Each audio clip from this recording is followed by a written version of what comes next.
The FBI didn't raid Parlors. They severed the logistical spinal cord of a billion-dollar ghost network. In one coordinated strike across Texas, California, New York, Missouri, and Oklahoma, agents breached storefronts with hydraulic rams and flashbangs and found microphones in vents, HD cameras in smoke detectors, and live feeds pushed overseas to handlers managing victims like replaceable assets. This wasn't local vice. It was transnational command and control. Watch how hidden surveillance, shell companies, and smurfed microtransactions tied Main Street to Hong Kong, and how 30 coordinators fell in one morning. Before we move on, please take a moment to subscribe to the channel and like the video. So why bring flashbangs to a massage parlor, and what was hiding behind the drywall? The answer starts before sunrise, when the streetlights still owned the parking lots and the blinds in every storefront looked the same. Agents had already drawn the interiors down to the vents. They knew which doors needed rams, which ceilings might sag when pulled, and where the closets were likely to turn into hallways. Medics rolled in behind entry teams. Victim specialists waited at staging, clipboards ready,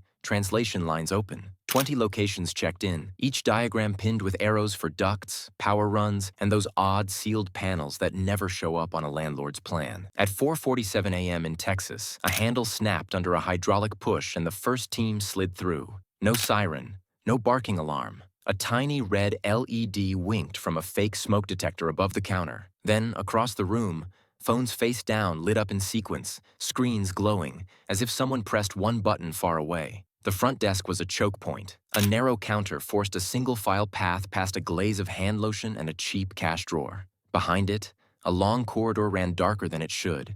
Doors staggered left and right.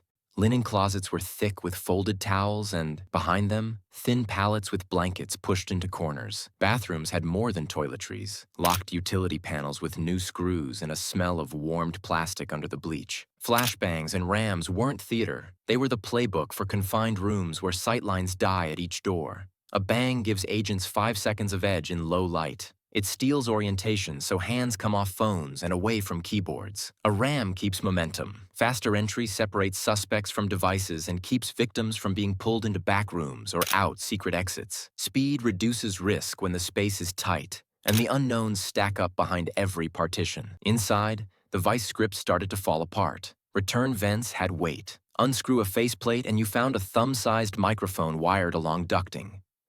Baseboards hid PoE cables, held down by a thin bead of paint, running past outlets that didn't match the age of the building. The cables slipped behind a false wall that looked like a bad patch job to anyone who knew sheetrock. Agents followed the lines and cross-checked the pre-raid notes. They had circled 3 places to dig. Above shower stalls where drop ceilings could hide metal tins, under laminate squares that flexed just slightly over a safe cut into concrete, and one coax bundle that disappeared into a shared chase and kept going out of the unit. The cable chase led to a closet that never faced customers. Behind cheap slat shelving sat a squat rack with a compact DVR, a stack of cellular bonding modems bound together with zip ties, and a UPS humming under load. The gear ran hot. Fans pushed air hard enough to rattle a plastic curtain. Power hadn't dropped. Whoever sat on the other end had kept eyes on until the hinge broke on the entry door. Screens lit the wall. Camera grids by room, each tile labeled. Shower, table, hall, entry. Remote logins sat open, session timers ticking. A status panel pulsed green for sites still online. It was active, not archived. The rooms were talking to each other and to somewhere else, in real time. If the walls watched, who was watching the watchers, and from where? How did a strip mall spa deliver live intelligence overseas faster than a local 911 call?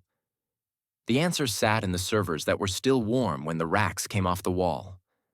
Forensics teams rolled carts in, cloned the compact NVRS on scene, and imaged phones as they came out of evidence bags.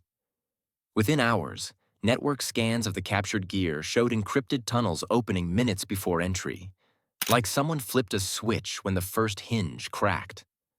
The same handful of usernames appeared again and again, written in Mandarin characters, tied to admin profiles at sites that never shared a landlord or a state line. Traffic logs told the rest. Each parlor pinged a changing list of foreign IPs on a strict 5-minute rhythm. Miss one beat, the system pushed a retry. Hit 3 misses, the app flagged a room as dark. Someone counted sessions in real time, watched which door closed, and pushed customers the way a tower routes planes to open runways. When a new client walked in, the timer started, and a slot opened at the next address before the first session ended. The coordination felt mechanical because it was. The hardware chain made the pipeline obvious. HD pinhole cameras hid in smoke detector shells. Thin mics sat inside return vents, close enough to capture voices without echo. PoE switches fed power and data to the whole set, then handed video to compact NVRS, small enough to mount behind slatboard. Outbound data rode on LTE and 5G modems tied to SIM banks, so a single unit could hop carriers and keep signal under load. On the phones, an app showed room grids with color codes for busy, idle, and cleanup. The status flipped the moment a door sensor or timer tripped. Files on the DVRS and phones opened a window into the business side.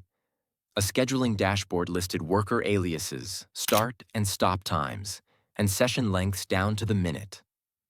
At the top of each hour, a ledger snapshot posted totals into folders named for shell companies. The same aliases reappeared across states with new city tags, like map pins moving on a clock. Money moved in a way that hid the size of the river. Deposits landed as daily micro amounts under reporting thresholds, spread across dozens of branches. Each trickle pointed to a different wellness, realty, or consulting label. Investigators mapped the paths and hit more than 200 shell entities, each one a small box that led back to the same control room. The snapshots showed live-streamed ledgering, totals pushed out every hour in sync with session data. It ran like a disciplined engine. Control didn't stop at cash. Auto texts hit staff with move dates every 60 to 90 days. QR codes linked to bus tickets. Several threads held a Canada Transit note for the next transfer. The churn kept workers from planting roots, learning the area, or building any support outside the job. In the chat logs, a hidden channel flashed a short command to wipe rooms and reboot devices at the first knock. That line went out seconds after the first ram hit in Texas. A few sites went dark on cue. Others stayed online long enough to show who held the switch.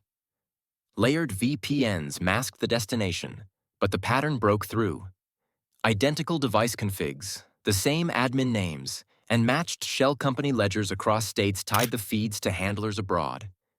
The structure was centralized, coordinated from China, with US nodes running as terminals.